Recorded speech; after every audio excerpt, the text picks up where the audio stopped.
So eto mga idol, Japanese fighter na si Mungicha Nakagawa ay muling bumanat kay angas ng Pinas, Janrael Casimero, kung saan ngay sa unang banat nito nung ito ay nasa Omega Boxing Gym last year matapos matalo si Casimero kontra kay Kameda, ay nag-dirty finger itong si Nakagawa kay Cuadro Alas at sinabing madali lamang raw talunin ang Pinoy nang dahil sa mabagal daw ito. Well idol, sa panibagong banat naman ito na posted sa bossing nito na si Pinoy Boxing Prodigy ay muli itong nag-dirty finger at sabay mura kay Casimero. So according to Prodigy ay handa daw nitong sabayan ang kaangasan ni Casimero na hindi ito natatakot sa pisikalan or trash talkan.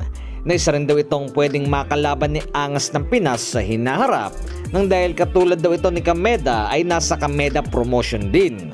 Nakasalukuyang nasa Pilipinas daw ito na para sa pagsasanay.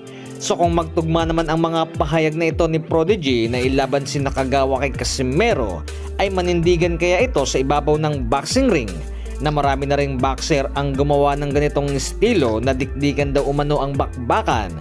Pero nung nasa itaas na ng lona ay naging track and field ang labanan. So kaparehas ni Cuadro Alas ay kagagaling lang din ito sa panalo nitong December 13, 2025 last year kontra kay Natapong Giancaeo na tinalo naman ito via majority decision sa 8 rounds featherweight bout. Na samantalang si Cuadro Alas ay sa 8 rounds featherweight bout din lumaban kontra kay Tom Mitsukushi ng Japan na winasak lamang nito sa ikalimang round. So ang nakalaban nitong si Nakagawa ay isang Thai fighter na dati na ring tinalo ni Marlon Tapales noong taong 2024. So opinion natin dito kay Nakagawa ay hindi biro ang hinahamon nito na kung sa Thai fighter ngay nahirapan ito at nakuha ang panalo sa majority pa, ay posibleng matulog lamang ito kay angas ng Pinas.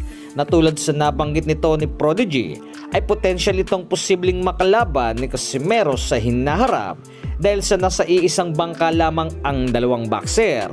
Nasa kasalukuyan din itong bitbit ang kartada sa 32 wins, 11 losses at 20 KOs. So patungkol naman mga idol kay Prince Albert Pagara ay muli itong magbabalik boxing kung saan ngay makakaharap daw nito ang isang undefeated fighter na bitbit ang kartada sa 4-0. So offer daw ito kay Pagara na lumaban ito sa Australia ngayong paparating na Marso. So ensayo lamang idol.